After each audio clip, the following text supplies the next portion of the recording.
the bottom part of the worm didn't do a whole lot.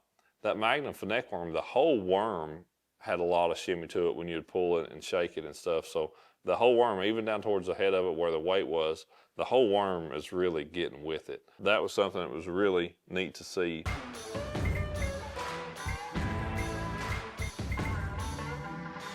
Hey everybody, welcome back to the channel and welcome back to the garage, and another one of the three-part series of kind of going through and comparing underwater baits on a couple different soft plastic rigs, and yeah, this is the last one of this series, and really looking at, you know, the way different baits act. And this has been fun for me. It's been something where I have learned a lot about what those baits are doing underwater and ways that hopefully I can be able to trigger, you know, more fish into biting, and maybe some different baits that I'll put into my rotation a little bit more so here and there. So this last one is all about the Neko rig. This is something that has been a huge player for recent years. And you know, a wacky rig really consists of almost identical stuff. You know, same hook, everything else towards the rod and reel, of course, is the same. But to me, when I think the difference in a Neko rig versus a wacky rig, it's all about literally how I hook the worm, and then the fact that a Neko rig always has weight, where a wacky rig for me is completely unweighted. So with a Neko rig, I'm going to have a weight down here in the head of the worm to make it sink, to make it get to the bottom, and then to make that bait have a little bit different action to it. So for the Neko rig, the baits, you know, some baits that I traditionally use on it, one is that Bass Pro, that's the Magnum cut tail worm. A 5-inch sticko is something I'll use on occasion. The regular finesse worm is another one. And then the Magnum finesse worm is one that I certainly use, especially when I'm wanting a bigger, bulkier, you know, profile, something a little bit meatier, like we'll do in the summertime, especially on a lot of Tennessee River kind of lakes and stuff. One thing that I did do to start off with, and I took the same worm, different colors, but the same worm. I had a plum cut tail and a Sooner Run cut tail, and I actually rigged the same worm but with different weights. So that Sooner Run was the second one that we looked at in the pool, and it had, I believe that's an 1/8 ounce nail weight in it, and I had a 1/16 ounce nail weight in this plum worm to really look at what a different weight does in the exact same worm, to kind of get a you know, get a little bit of an understanding as to what different weights do, even when you're in the same worm. So one thing that's really noticeable about that cut tail is that, man, it had a great tail quiver. So when that bait would be sitting down there on the bottom, you could really just barely jiggle that hook, and man, that tail was really, you know, really had a lot of action to it, a lot of tail quiver with just a little bit of rod shake. That was a really nice thing with it. Something that really surprised me was that on a straight retrieve, just slowly pulling that rod tip to you, or just slowly turning the reel handle, that worm would actually kind of swim, just almost, you know, side to side in the water. It would really kind of swim coming to you. That was a very neat thing for me to see. So it really made me, you know, I'm always wanting to shake a Neko worm. I always wanting to kind of shake it and try to put action into it that way. And that certainly does a lot. But I noticed with that cut tail, just a straight pull, and man, that thing would really move a lot. So that was something that was really neat for me personally to learn. Now, just to jump into it, obviously the same worm, same kind of tail quiver, you know, those kind of things. One with a lighter weight, one with a little bit heavier weight. The big thing that I noticed on it when I increased the amount of weight to that 1/8 ounce was that it was really, and it makes perfect sense afterwards thinking about it, but it was really a lot easier to get that worm to stand up and kind of stay in place. And then I could shake it and really get a lot of tail quiver out of it without actually moving the bait very far, because I had more weight in the worm. Makes perfect sense, but I truly didn't think about it until I actually saw it happening underwater. So, you know, I'm always trying to err on the side most of the time of using a really light weight in my Neko rig. I want it to have a, you know, slow fall, and I feel like maybe it has a little bit better movement, a little bit better action.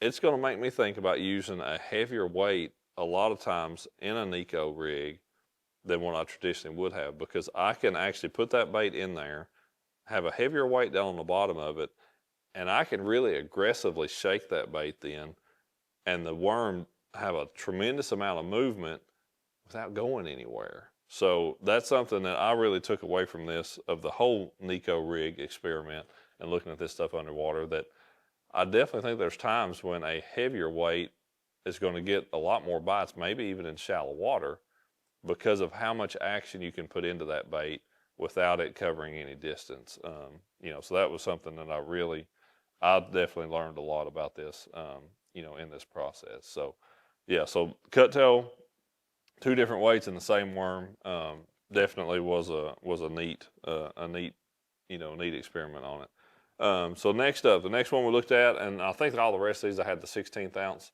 nail weight in them. That Magnum finesse worm, again, this is one where I've caught a lot of fish on a Neko rig. Gunnersville last year when we fished there on the BPT, caught some really good ones, Neko rigging a Magnum finesse worm. And the neat thing with this worm, and I saw it more so with this one than the cut tail. The cut tail had a lot of tail action, but the bottom part of the worm didn't do a whole lot. That Magnum finesse worm, the whole worm had a lot of shimmy to it when you'd pull it and shake it and stuff. So the whole worm, even down towards the head of it where the weight was, the whole worm is really getting with it. That was something that was really neat to see with that Magnum finesse worm. And even to be as big of a bait as it is, it had a lot of good flex to it. The whole bait would move really well. The tail section, everything would really move really, really well on that worm. All right, so the next one up on the list is the 5-inch sticko. And this is a bait that I have Neko rigged some. This is I honestly, I wacky rig it more and Texas rig it probably the most. I have Neko rigged it some and caught fish with it that way, but it's not something that is a go-to, honestly, for me. But something that I saw with it is that it stands up really well. Like when you would pull it along, the cut tail and some of the other ones would want to lay over, it seemed like, pretty easily. This worm was just a little bit of tension on it. It would stay standing up, vertically on the bottom really, really well. And then it had a really good tail movement to it. It not having the long, thin tail like the cut tail, the tail didn't have a really tremendous amount of quiver, but it would just straight bend back really well. It'd kind of bend back and then come back to place, really well. So not quite the action that the cut tail did, but probably a little bit less even than what the Magnum finesse worm, I guess. A little bit less movement in that way, even than the Magnum finesse, but still a really good option, I think, for Neko rigging. If you want, you're just looking for that particular profile. Last up was just the regular finesse worm. And this, a lot of kind of what I thought I would see with this worm came to be true. It did stand the best, it being really thin up towards the tail of it and stuff, just with that little bit of a bubble tail. Man, it really stood up, definitely the best of any of the ones that we tried. The tail moved a ton.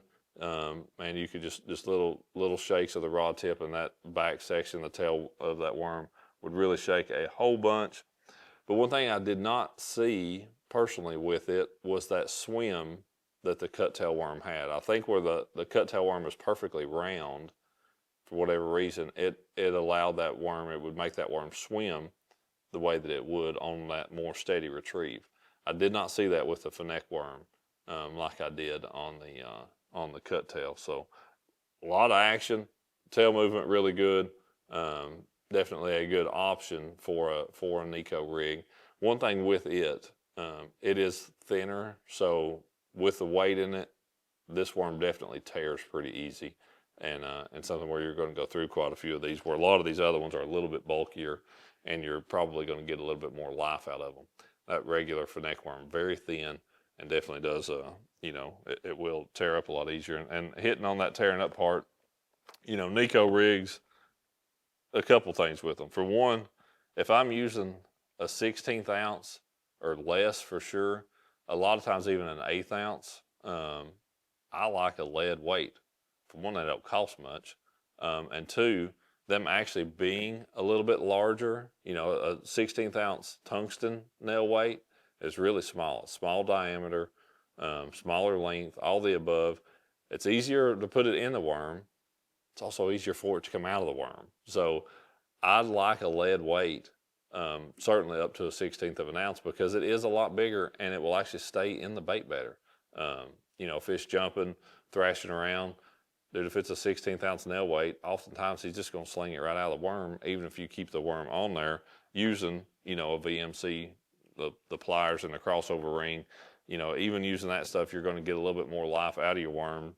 But if you're always using a tungsten weight in those little bitty sizes, fish are going to throw them out of the worm when it stays on your hook. So again, a little tip there, hopefully save you some money.